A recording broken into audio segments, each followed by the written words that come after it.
So, the Chamber of Commerce last week released a study, although I should have to say it's study in sort of air quotes, and it was released by the law firm of Mayer Brown. And according to the study, that every single class action that was filed in the United States in the year 2009 was a big mistake. But none of those class actions did anything for the people who were in the class, for the cheated consumers or the workers who were discriminated against because they were women or whatnot, but instead that in all of those cases, either the business was just innocent, they hadn't done anything wrong, or that the business was able to keep doing all the bad things they've been doing, despite the fact that they were sued in a class action, or that if they were caught doing something wrong, that they didn't have to pay any of it back to the people who they cheated. Instead, according to Mayer Brown's study, what happened was that in all of these cases, either the companies were innocent or they completely got away with it, and the only people who were hurt were the lawyers. Okay, this thing is not a study, all right? It's a press release. There's a really big difference. This was something that was bought and paid for. Now, the people who wrote the study are the law firm of Mayer Brown. And what they are is they're the corporate America's best friends. So Mayer Brown is a law firm that, for example, is really fighting hard to eliminate all the campaign financing rules. They believe that Citizens United didn't go nearly far enough, and the corporation should have a lot more ability, even than they already have, to pay politicians as much money as they want. So when I say it's not a study, why do I say that? Is that really fair? Now, first of all, what they're doing is they're saying, well, right now people focus on anecdotes too much, individual cases, and what you should do is you should look at a broad swath of data. Now, if there was a real study, what they would do is then they'd actually have pretty much every class action that had been filed, and they would go through and look at them, and then there would be information about every single one of the cases. That's not quite what they did. First of all, they didn't really actually get a sample that's any kind of real complete sample. Instead of getting every class action that was filed in America, they looked for class actions where there had been stories about them that are in trade periodicals. Now, trade periodical is something where it's a very specialized journal that's written for a certain type of lawyer, and they cost a couple of $1,000s a year. And most of the people who write the trade periodicals are people who are getting their stories from businesses. So if you're someone like Mayer Brown and you get some payday lender off from a class action in which they've been cheating people and you're able to get the case thrown out, you then send a press release to the trade periodical and say, run a story about this. Okay, now those are interesting stories and they tell you about certain types of cases, but it's not the same thing as a study where you have an actual sample of every single case that's in the country. So the second thing is that they picked really carefully what types of cases they did and didn't want to look at. So one of the choices that they made, for example, was they decided not to look at any cases in state court. Well, that's a pretty significant omission because a lot of very successful class actions happen in state court.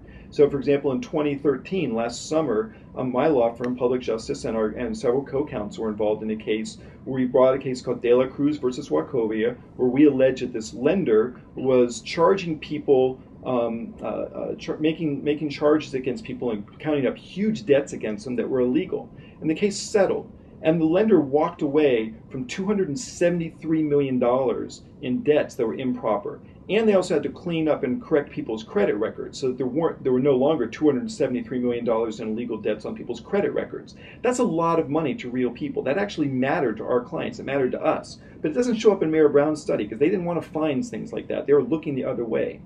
Now, one of the things that was striking about the timing of this thing just didn't just happen to come out of a study where they just, oh, well, here's the day where we finally finished all of our research, we're ready.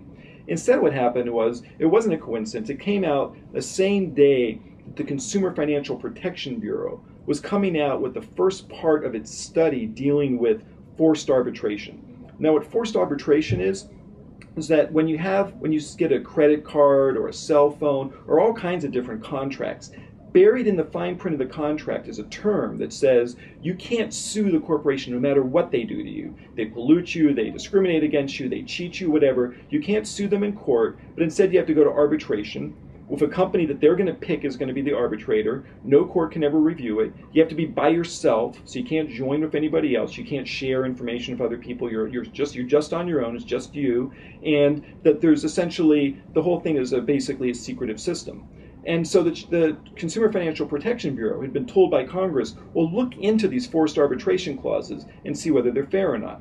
So one of the things that happened was the first day the study came out, the Consumer Financial Protection Bureau said, all right, we're going to compare forced arbitration, where what happens is that nearly all consumers just walk away from their cases. The point of forced arbitration is to make people afraid to bring cases, so it leads to claim suppression rather than claims actually getting handled or resolved by people. But the Consumer Financial Protection Bureau compared forced arbitration with, and they gave 8 class actions as examples. And the 8 class actions that they looked at, more than 13 million people got over $350 million of cash that was sent to them. Plus, in a number of those cases, you had the kinds of things like debt forgiveness, and you had situations such as companies stopping illegal practices. So the same day that Mayor Brown came out and said, gee, we looked everywhere, we looked at all these cases, and we couldn't find any case in America where anybody got something from a class action, by coincidence, the exact same day, the government's Consumer Financial Protection Bureau found 8 class actions where 13 million people got the $350 million. But interestingly, Mayor Brown missed all of that. If you wanted to see an example, by contrast, of an actual study, 2 academics, Josh Davis and Robert Landis, actually did a true study of 40 cases in the area of antitrust law. They looked at instances where antitrust cases were brought, where several companies had gotten together and they'd engaged in anti-competitive behavior, which essentially means things like price fixing, where they got together and they rigged the deal, they rigged the prices. And they looked at what happened, what came out of these 40 different class actions. And what they discovered was that the amount of money that was actually paid out to the people who'd been cheated by the anti-competitive behavior depended on how you measured it, depended on what assumptions you made about interest rates in the economy and so forth, and how you measured changes in business practices. But it amounted to between $33 billion and $45 billion in relief for people who had been cheated by anti-competitive behavior.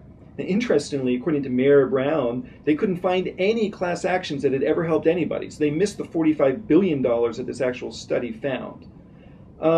There's a bunch of crazy stuff in the Mayor Brown study here that the chamber released. So for example, one thing is they say, well, of the cases we looked at, none of these cases went to trial. Well, the study deals with cases that were filed in 2009. One of the things, and this is unfortunate, but one of the things that's true about class actions, they take a long time to bring. Most corporations fight class actions like they're like a wet badger in a bag. They are just incredibly fiercely resisting. And they have the ability to take up all sorts of appeals, they file all sorts of motions, they hide documents, they don't go forward. So for example, I was just involved in some cases in North Carolina, where after a period of years, we were able to get for consumers who'd been cheated by a payday lender more than $45 million. And actual checks were sent out to over 200,000 people. Now, people who only had one payday loan would get something like $20 or $25. People who had a lot of transactions got a lot more. Some people got as much as $1,000. But those cases took 7 years to prosecute. So when Mayor Brown says, well, there were no cases that went to trial, well, 14% of the cases in the sample are still out there going, and so they, maybe they'll end up going to trial. But the idea that they haven't gone to trial yet, that doesn't tell you anything. The fact that they put that in there shows that they're just trying to trick people. Then another thing they say is they said, well, in our survey we found out that a whole bunch of these cases were thrown out. All right, well, there's a difference between having a case thrown out and being found that you're innocent. So, for example, a lot of cases that are thrown out in their survey are cases where a court said, well, the plaintiffs, the consumers, or the workers had signed one of these forced arbitration clauses, and we're going to throw the case out and make each individual go forward in forced arbitration. And one of the things we know from the Consumer Financial Protection Bureau study is that those people all just disappear, that their claims are lost, their legal rights are lost, and the cases tend to disappear.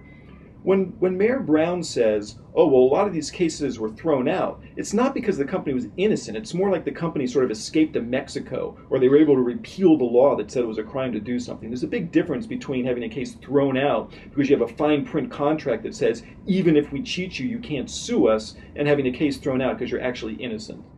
So the next thing that Mayor Brown says is they say, well, none of these cases resulted in final judgments. No court actually said, well, the company was guilty in this case. Well, there's a reason for that. And the reason is that the companies who are sued in class actions tend to be represented by really smart lawyers. And if the company is going to be caught and found guilty doing something where there's actually going to be a judgment entered against them, if the lawyers know what they're doing, they settle the case before it gets to that phase. So, for example, last February, I was arguing an appeal in a federal court in Seattle. And in the middle of the oral argument, one of the judges turned to this guy who was a lawyer for a company who's engaged in an internet scam and said, sir, your client's engaged in a scam. Well, that's a good day in court when the judge says something like that. But what happened? 2 weeks later, the company came to us and said, let's settle the case. So the case settled for a little less than $10 million, and the consumers received checks that were sent out to them, and the case was resolved well. Now, Mayor Brown says, well, there are no final judgments entered against people. That's because when they can see the writing on the wall, when the judge says to them, hey, you're engaged in a scam, they go ahead and they settle the case. Now, I'm not saying that all class actions are great. There are some class actions that people file where they really aren't good, well thought out cases where the company shouldn't have been sued. And in a lot of cases, companies tend to be pretty well represented and they tend to beat those cases. And there's some cases which actually I think should be possible as class actions, but conservative judges won't let them go forward. But that's really different from saying that no class action's ever been filed where people have gotten anything, because that's just simply not true. This study is simply not true.